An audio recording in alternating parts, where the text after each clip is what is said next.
Desde o Antigo Testamento, Deus tem se revelado aos homens de diversas maneiras: pela água, pelo vento, pelas nuvens, pelo sol, e inúmeras vezes a Bíblia nos fala que Deus tem revelado aos homens pelo fogo.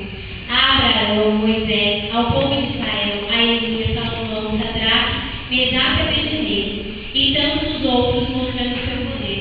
Como Deus quis o fogo como sinal, que o fogo é um símbolo da purificação, que é o fogo que ilumina na coluna que guiou o povo de Israel, que estremeceu o monte Sinai, que deu resposta no local que poderia clamou, que demonstrou receber a oração de Salomão, e com poder dominou o fogo na fornalha de Nabucodonosor.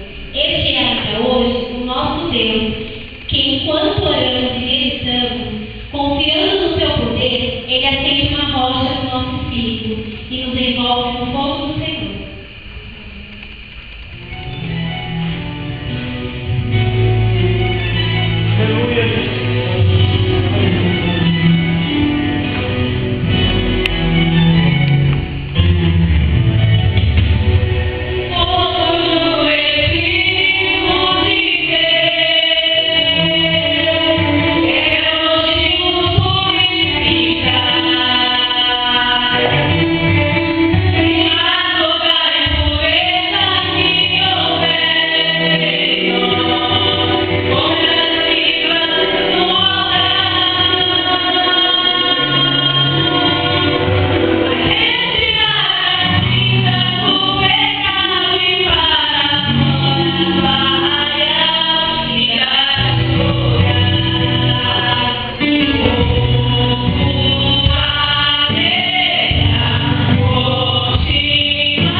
Quando Moisés foi ao monte de Deus Horebe, apareceu um anjo do Senhor em uma chama de fogo, no meio de uma sarça, e olhou, e eis que a sarça ardia no fogo, mas não consumia.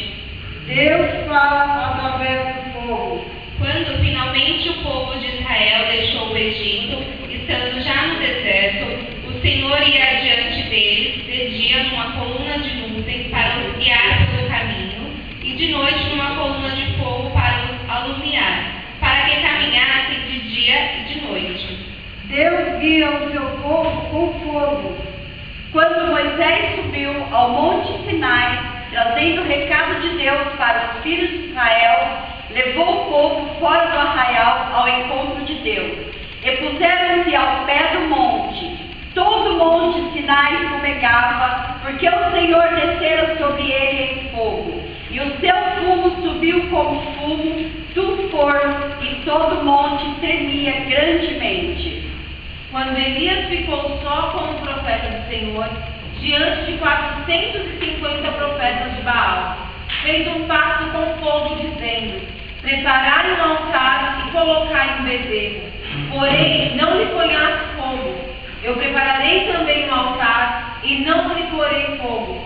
Então invocai o nome do vosso Deus, e eu invocarei o nome do Senhor, e há de que responder por fogo. Esse será Deus. E assim fez o povo e clamou em altas vozes até depois do meio-dia, e nada aconteceu.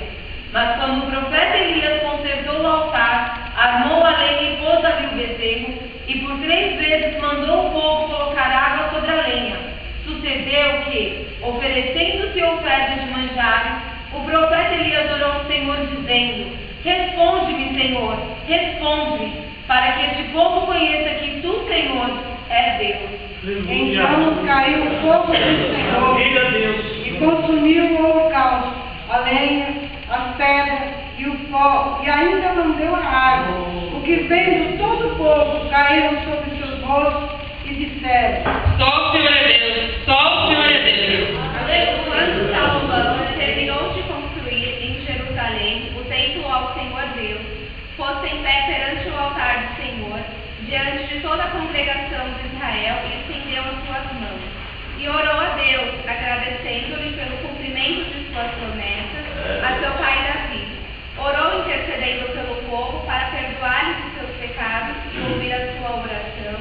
Pediu pelo estrangeiro que ali viesse por amor do nome do Senhor e orasse naquele templo, ouvindo a sua súplica, a fim de que se soubesse que pelo nome dele é chamada a casa que edificou.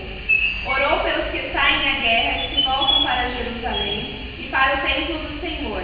Terminou, pois, Salomão de orar, dizendo: Agora, pois, ó meu Deus, estejam os teus olhos abertos e os teus ouvidos atentos à oração deste lugar. Levanta-te, pois, agora, Senhor Deus, para o teu repouso, tu e a arca da tua fortaleza, os teus sacerdotes, ó Senhor Deus, sejam vestidos de salvação e os teus santos se alegram do bem. E acabando Salomão de orar, desceu fogo do céu e consumiu o holocausto e os sacrifícios, e a glória do Senhor encheu a casa. Na Babilônia, 3 moços hebreus foram deportados de Jerusalém para servirem na corte de Nabucodonosor, Sadraque, Mesaque e Abednego. E eles eram moços de oração que adoravam o Senhor único e verdadeiro. O rei queria que eles se prostrassem diante dele para o adorar. Porém, Sadraque, Mesaque e Abednego preferiram ser lançados ao fogo, confiando que o Deus de fogo os livraria. E o rei mandou que aquecesse o forno 7 vezes mais do que se costumava, e quando os mais valentes soldados do rei ataram os 3 moços e se aproximaram da fornalha, Deus ordenou ao fogo que o consumisse. Mas os servos do Senhor nem o cheiro do fogo os atingiram, nem os só cabelos de suas cabeças se tinham queimado. O rei contemplou dentro da fornalha 4 homens passeando, e o aspecto do 4 homens era semelhante ao Filho de Deus. Era Deus que estava no meio da chama, mostrando a mão, e ele dominava o vento, a água e o fogo. Foi dele que ele nos criou.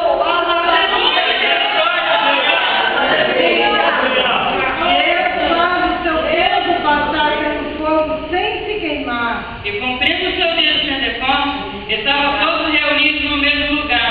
E de repente veio do céu um som como de um vento veemente, impetuoso, e encheu toda a casa que ele estava sentado. E foram ouvidas por eles línguas repartidas, como que de fogo, a quais pousaram sobre cada um deles. E todos foram cheios do Espírito Santo. A Bíblia diz em Jeremias 23, 29: Não é a minha palavra como fogo? Em Zacarias 2:5, eu serei para Jerusalém um muro de fogo em redor. A obra de cada um se manifestará, e o fogo provará qual seja a obra de cada um. E quanto aos anjos diz: o que de seus anjos faz o vento, e de seus ministros lavareda de fogo? Porque eis que o Senhor virá em fogo, para tornar a sua ira em furor e a sua repreensão em chamas de fogo.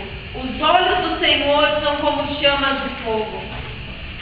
Eu continuei olhando até que foram postos uns tronos e o ancião se assentou. O seu vestido era branco como a neve, e os seus cabelos como a branca lã, e o seu trono chamas de fogo, e as rodas dele fogo ardente. Pelo que tendo recebido o reino que não pode ser abalado, rendemos a graça pela qual servimos a Deus com reverência e piedade, porque o nosso Deus é um fogo consumidor. Enquanto eu meditava, se acendeu o fogo. Fogo que aquece, fogo que purifica. Fogo que ilumina, fogo que quebranta. Fogo que consome e fogo que prova. Fogo que aprova, fogo que fala de juízo. Fogo que batiza com poder. Que o fogo pentecostal seja grandemente derramado sobre todos os que estiverem meditando em oração contínua sobre o altar. Aleluia.